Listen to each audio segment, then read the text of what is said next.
Traveler and Paimon! Perfect timing! We were literally just saying how there's no way we're holding this victory feast without you any longer, and we would have postponed it till tomorrow. How are you feeling today? Much better, thanks. Don't worry about me. Relieved to hear it. If that changes, just let me know. Happy to check you over at any time. Yep, we're here for you. Anything you need, just let us know. Oh wait, where's Never? How are her eyes doing? Nefer's right over there. I'm sure she'd love to catch up with you.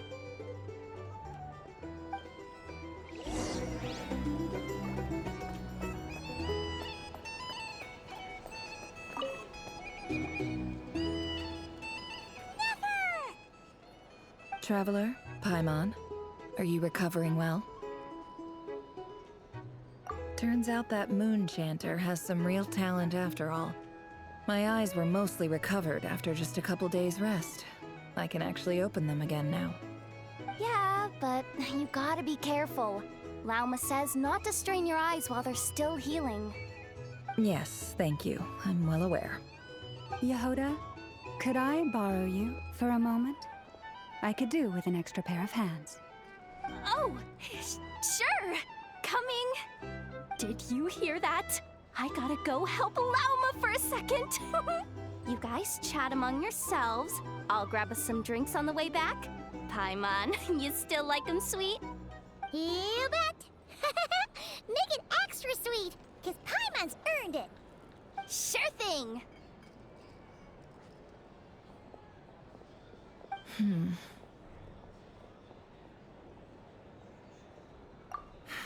The Raker of Solnari. Kind of a snake, don't you think? No, definitely a snake. A poisonous one who spewed his venomous hatred everywhere. Anyone who seeks revenge out of hatred for other people has become a snake. That's something my dad used to say. Perhaps. I'm sure it sounds like a very wise and open-hearted perspective to your ears. But me? I think hatred is a perfectly justifiable emotion. What else is left when everything you depended on in life gets stripped away? Something's gotta fuel that drive to keep on living. If you're worried about me, you can nip that in the bud. I'm not someone who gets stuck in the past. It's just... I suddenly feel like I was wrong to call my father a liar. He was just a fool. That's why the Academia turned their back on him, and why the other tribes ganged up on him. Oh, Father. How much better things could have been if you were a skilled liar. Look at the Ibis King. Thoth is a fiendishly cunning liar. And yet, strangely, he feels more like a father to me than my real dad ever was. He's never brought it up, but I'd bet he feels the same way. Why else would he give me the power to perceive the truth, while at the same time training me in the art of deception? Well, King Deshret banished him to Aru, which is essentially a prison, and posed 3 questions to him. He promised that he'd have his freedom if he could find the answers. His response was to take on a physical form and approach me, hoping that I could become his envoy and search for one of the answers on his behalf. Did he really think I'd fall for that? He's stuck there. He can't make me return what he gave to me. So that's enough for you to decide he's nice, is it? He's a prisoner, and he was scared. So he decided to perform some good deeds to win people's approval. He lives in fear because he's a deceiver. How is Rerir any different? You can't work as a spy your whole life and expect a happy ending. It's preposterous. Yet I can't say I don't understand it. Liars live in the darkness of their own making. They say that a liar's soul is the most worthless thing in the world. What do you think? Good. If you understand that, it means you're smart. And you see things objectively. If you ask me, the soul of a liar really is worth nothing. Because, for example, when something good falls into my lap, I don't go sharing the news around. Stops other people trying to steal it from me.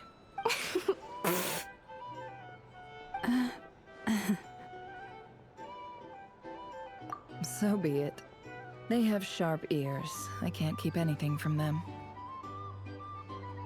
Wow, is that what it looks like?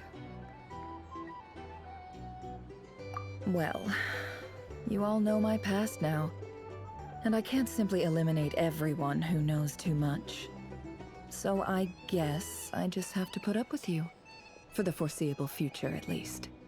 When you find yourself in a situation you can't control, the safest play is to keep calm and start monitoring everyone involved like a hawk. In the intelligence world, you need to have a sense of perspective and play your hand accordingly. If you understand what's at stake, please ensure my secret is safe with you.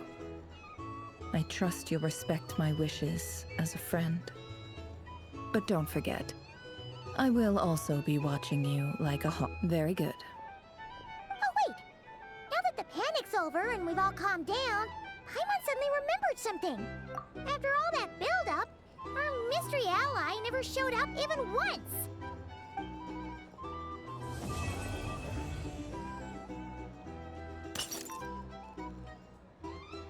Huh? Am I imagining things?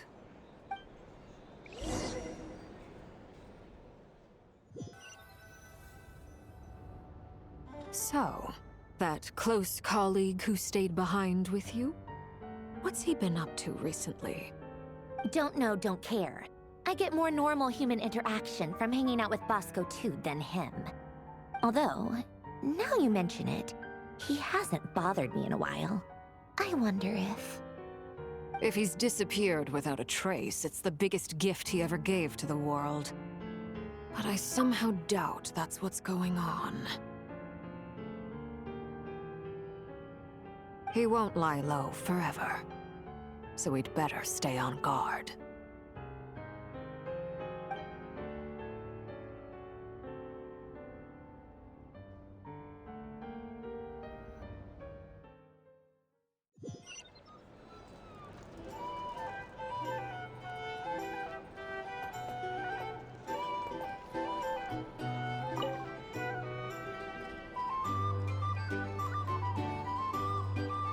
Ah, Lord Sangama Bay. How lovely to see you. I must thank you for the device you provided. It was an enormous help. Would I be right in thinking that it was developed by the Academia? Why come and ask me when you clearly know already? I mostly came to thank you. That's more like it. A little gratitude goes a long way with Lord Sangama Bay. Play your cards right, and you might even stand a chance of becoming my long-term supplier. The chance to work with such a kind and charitable investor as yourself would be a... Huh? Charitable? Who said it? Let's see. The first plot of land you purchased in Stop! What do you think you're doing? Exposing my investment history! It's nothing to hide from. They're all perfectly legitimate investments. And some of the land you purchased was with the intent of building a sanctuary? How did you... You're a curious case, Lord Sangama Bay. You don't like people finding out about your good deeds, do you? But I'm afraid no matter how hard you try to keep things under wraps, where there's a will, there's a way. You did it for Sumeru, didn't you? It was empty land that was gonna go to waste otherwise. I figured if I built something there, it might at least get some use in an emergency. Disasters are capricious things. They strike without any warning. I've lost family to a disaster before. My elder sister used to dream of finding a sanctuary. Somewhere with plenty of food, water, and medicine. It was something I looked into. But after discussing things with the Dendro Archon, I decided on a more effective strategy. The tech people handled the tech, and Moneybags provided the Mora. It's a pity that so few people know the truth about you. Everyone says that you view everything in terms of Mora, and all you care about is growing your own wealth. So, what's the problem with that? Everyone wants to be rich. It's human nature. So yes, I love Mora, and it's nothing to be ashamed of. But surely you have dreams of your own beyond just making Mora. You don't get it, do you? My dream is to invest in other people's dreams. And, you know, make a nice little slice for myself. Just thinking about it makes me happy. That sweet, sweet sound of Mora. Thank you. For the device? And the pendant. Oh, that. I was just returning a favor. Don't worry. Seems like we've both been away from home for a very long time. Yeah. So long that I barely remember what my family even looked like. That would be your mother, father, and... Yeah, though it's been years since my sister passed away. It's not like I want to forget them, obviously, but memory can be even more ruthless than the most. My sister can't help me now. Slowly but surely, her face is fading from my mind's eye. Not everything will fade. When loved ones pass away, the beautiful memories are the ones that last the longest. Yeah, that's true. If you ask me, that's the one silver Well, that, plus, I'm sure that life is much better now. Oh, absolutely. I have tons of Mora, a big beautiful house, business is booming, and I'm as happy as can be. You've got a lot going for you too. Boss of the Curatorium of Secrets? I'm sure there's plenty of Mora. I appreciate the vote of confidence.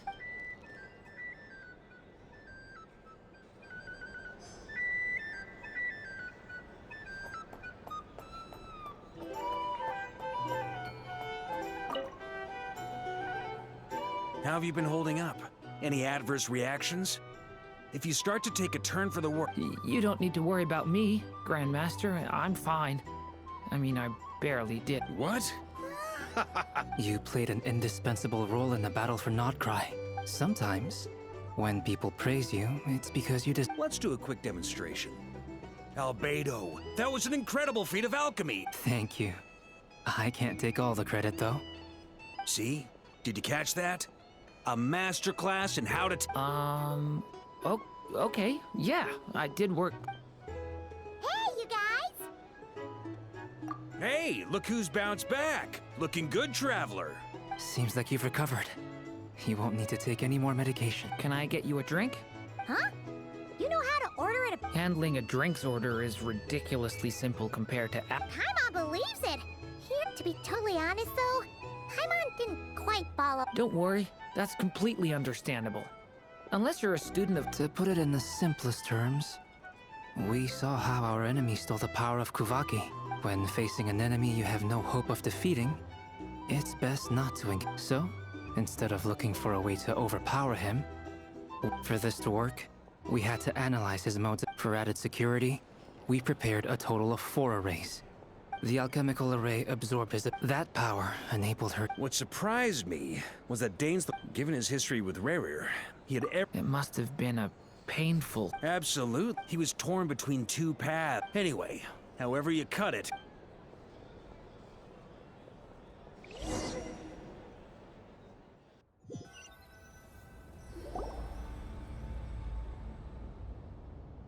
That's the only reason you're here. Yes, I've thought a lot about it. And I've realized that you, me, and Arlecchino should be friends. I think this is very important. So I felt I had to come and tell you. Well, this is a new one. I'm so moved. I can't even hold my teacup. If that's all, you can leave now. Do you not want to be friends with me? Or is it that you prefer being co-workers? What is this, Columbina? Are you deliberately testing my patience threshold? Right now, my politeness module is active. But if you say another word, I swear I'll shut it down. If your politeness module was active, wouldn't you say the word please at some point? Polonia, please see Lady Columbina to the door. Will you still invite me to your next tea party? What? Yes, I think you will. Bye-bye, dear Sandrone.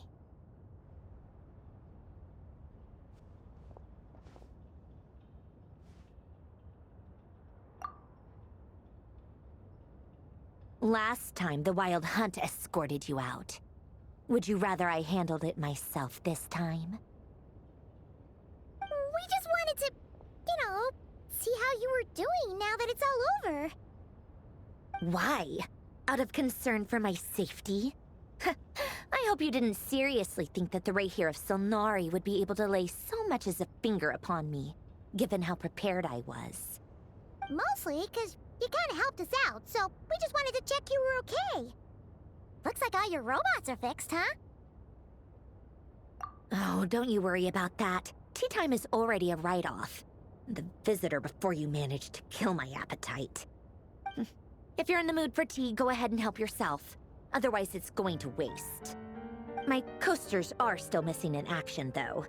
Use this notebook instead. Whoa! Pretty hefty notebook. Look at all those calculations. You can ignore those. They're just dumb scribblings. I doodle and write in my free time. Sometimes I remember the distant, dreamlike past. Sometimes I imagine the far-flung future.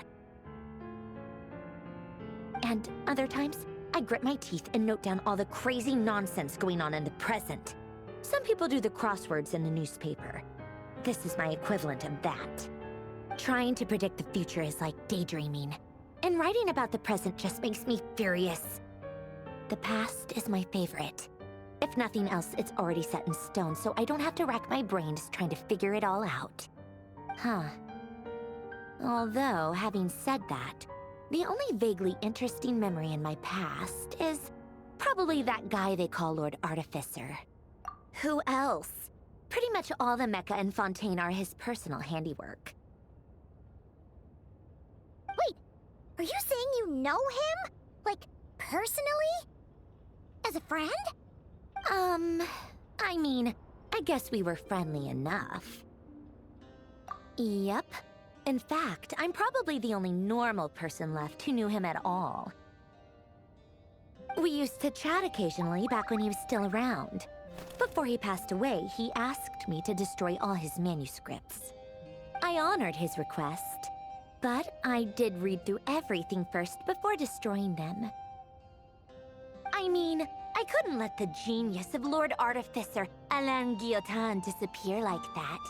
Would have been such a waste. So, that's where the formulas in your notebook are from? I just told you. Those are my equivalent of crossword puzzles. They're just dumb formulas that I solve for fun when I'm bored. Alain's work was like epic poetry. The formulas in my notebook are just silly little riddles in comparison. Not that there's anything bad about them. I mean, at least, solving those riddles isn't going to hurt anyone. Except me, 'cause I lose a few brain cells in the process. Anyway, while we're on the topic, I might as well tell you about what happened to him and his friends. Alain Guillotin had two close buddies, Renee and Jacob. They spent their childhood years together in the Narzissenkreuz Institute.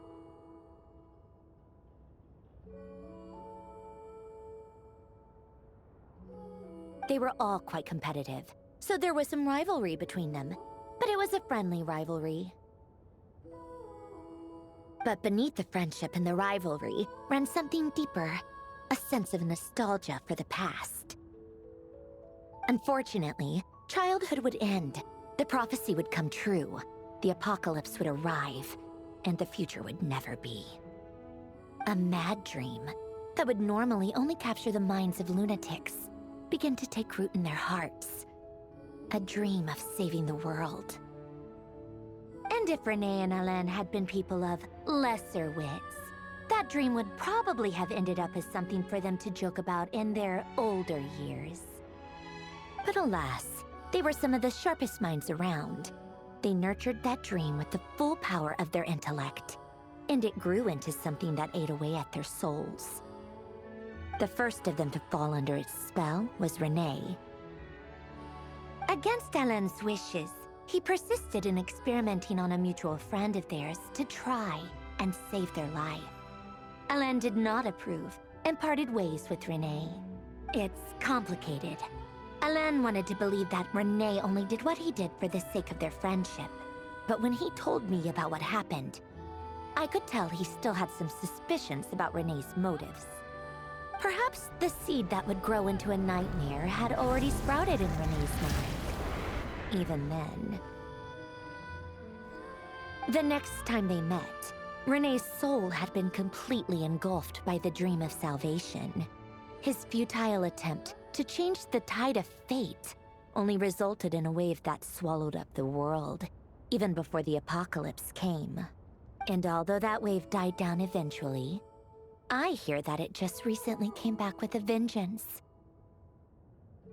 As I understand, Renee wanted to live out his dream of salvation once more. But I'm told that the attempted resurgence finally died out for good. At long last, Renee awoke from his deluded dream. Though, what do you think of Renee? Do you admire his transcendent genius? His view that any price was worth paying to achieve the lofty goal of saving the world? Or do you despise him? Dismiss him as an evil madman who wrought havoc on the lives of everyone around him as he pursued his delusional dream? Same difference, really. Just a matter of perspective. Doesn't surprise me. You share one thing in common, after all. You both want to be the savior. The only difference is, your dream came true, and his... well, he wasn't the one who made it come true. I don't like fanatics who give up their whole lives for their ideology. Nor do I like fools who let their delusions take control. Maybe I could understand if Renee had just been an ordinary person. But he had a sage-like intellect. And still managed to get himself lost in the labyrinth of his own desires. Anyway, that's enough about Renee. Now, moving on to Alain Guillotin, the Lord Artificer. He managed to put a stop to the first storm whipped up by Renee. But after that, Alain lost his friends and family. To his credit, I suppose, the loss of his family and friends was purely a tragic accident. It's not like Alain sacrificed them for his cause or anything. After that, the only thing supporting his work was the same dream that had dragged his closest friend down to the abyss. But although the desire to save Fontaine drove him to found the Fontaine Research Institute, Alain continued to reject any form of transcendental knowledge or power. He was suspicious, and I think that formulas and machines derived solely from human intellect were the only thing that gave him a sense of spiritual comfort. Yet Alain's intellect was simply too great. It barely left him space to breathe in his lifetime. Once he realized that the end of his life was approaching, he finally accepted the truth. The Nazissenkreuz Institute needed someone, and a human being, to see its story through to the end. He quit working on his formulas, trading them in for the fairy tales that had played such a formative role in his childhood, but which he barely touched in his adult life. He told me that the director of the Nazissenkreuz Institute used to read those fairy tales to the children as bedtime stories. Apparently, they worked wonders at sending kids off to sleep. I think that all he wanted at that time in his life was to be able to sleep deeply without being plagued by depression. By that point, nothing else really mattered. At the very end, he laid down to rest in the ruins of the former Nazissenkreuz Institute orphanage, while the Fontaine Research Institute he had founded continued tirelessly with its work. Many years after that, tensions over competing dreams would once again cause a rift, this time between members of the Fontaine Research Institute. But the actions of those fools had nothing at all to do with Alain. And that is the story of two people from the Nazissenkreuz Institute who both wanted to save the world. One went all in on his fantasy of salvation without ever looking back, and ended up calmly sinking to the bottom of the deepest sea. The other sought desperately to burn bright in his life, even though he wasn't sure where he was going. I do sometimes wonder, Why is it that people like them have such grand hopes of saving the world? Even the grandest tree starts as a tiny seed. So perhaps, for each of them, their mission to save the world began with a very simple desire: to save themselves. They were young children with friends and family who mattered to them, desires to explore the meaning of life, ambitions to have a successful career. They did, or maybe they just wanted to find something to anchor themselves within the chaos, to stop them getting quietly swept away by the storms of life. But instead, the search for their own salvation took them down the rocky road laid out by fate.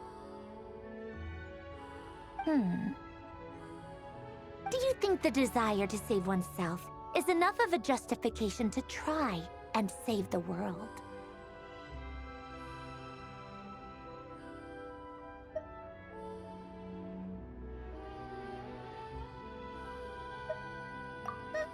The way you said that sounded just like Alain. I asked him the same question back when he was in his prime, putting all of his energy into his work. He gave the exact same answer as you did. No elaboration, just a quick short answer before getting right back to his work.